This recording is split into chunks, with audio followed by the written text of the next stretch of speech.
SC ST ಸಮುದಾಯಕ್ಕಾಗಿ ಮೀಸಲಿಟ್ಟ ಹಣವನ್ನ ಸರ್ಕಾರ ಲೂಟಿ ಹೊಡೆದಿದೆ.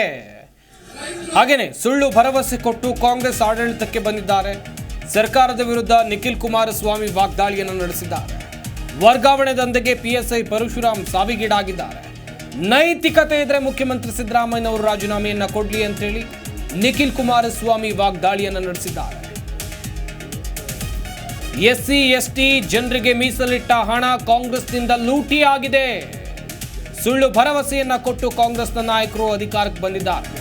ಸರ್ಕಾರದ ವಿರುದ್ಧ ನಿಖಿಲ್ ಕುಮಾರಸ್ವಾಮಿ ಅವರು ನಡೆಸಿರುವಂತಹ ವಾಗ್ದಾಳಿ ಇದು. ವರ್ಗಾವಣೆ ದಂಧೆಗೆ ಪಿಎಸ್ಐ ಪರಶುರಾಮ್ ಸಾವಿಗೀಡಾಗಿದ್ದಾರೆ ಎನ್ನುವಂಥದ್ದಾಗಿ ಹೇಳಿದ್ರು. ನೈತಿಕತೆ ಇದ್ರೆ ಸಿದ್ದರಾಮಯ್ಯ ರಾಜೀನಾಮೆಯನ್ನ ಕೊಡಬೇಕು ಎನ್ನುವಂತ ಒತ್ತಾಯವನ್ನು ಕೂಡ ಇದೇ ವೇಳೆ ನಿಖಿಲ್ ಕುಮಾರಸ್ವಾಮಿ ಅವರು ಮಾಡಿದ್ದಾರೆ.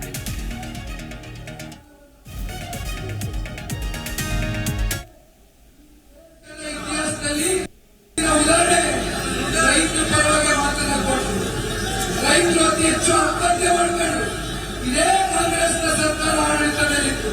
ಇದೇ ರಾಜ್ಯದ ಮುಖ್ಯಮಂತ್ರಿಗಳು ರಾಜ್ಯದ ಮುಖ್ಯಮಂತ್ರಿಗಳಾಗಿ ರೈತರ ಸಾಲವನ್ನು ಮನ್ನಾ ಮಾಡ್ತೇನೆಂದು ಕೊಟ್ಟ ಮಾತಂತೆ ಈ ದೇಶದ ಇತಿಹಾಸದಲ್ಲಿ ಯಾವ್ದಾದ್ರು ರಾಜ್ಯದ ಮುಖ್ಯಮಂತ್ರಿಗಳು ರೈತರ ಪರವಾಗಿ ಕೊಟ್ಟಂತ ಮಾತನ್ನ ಚಾಚು ತಪ್ಪಿನ ಉಳಿಸಿಕೊಂಡಿರ್ತಕ್ಕಂಥ ಉದಾಹರಣೆ ಇದ್ರೆ ಅದು ರೈತರ ಮನಾಗಿರ್ತಕ್ಕಂಥ ಕುಮಾರಣ್ಣವರು ಉದಾಹರಣೆ.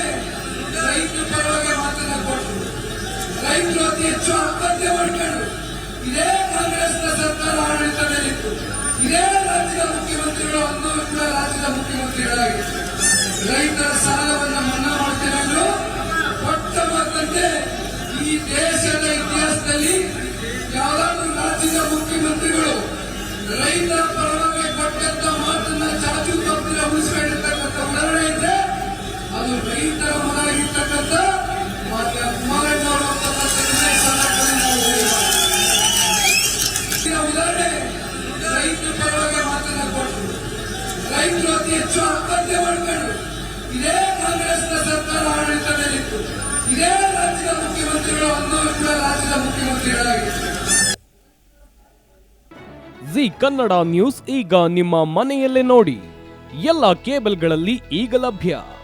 ಸನ್ Direct 292, Jio TV 1334, U Digital 162, City Cable 51, GTPL 17, Abhishek Cables 821, Line ಲೈನ್ ಟೆಲಿಕಮ್ಯುನಿಕೇಶನ್ 51, Shri Basaveshwara number 60, Vinayaka Digital number 53, In Digital number 896ರಲ್ಲಿ.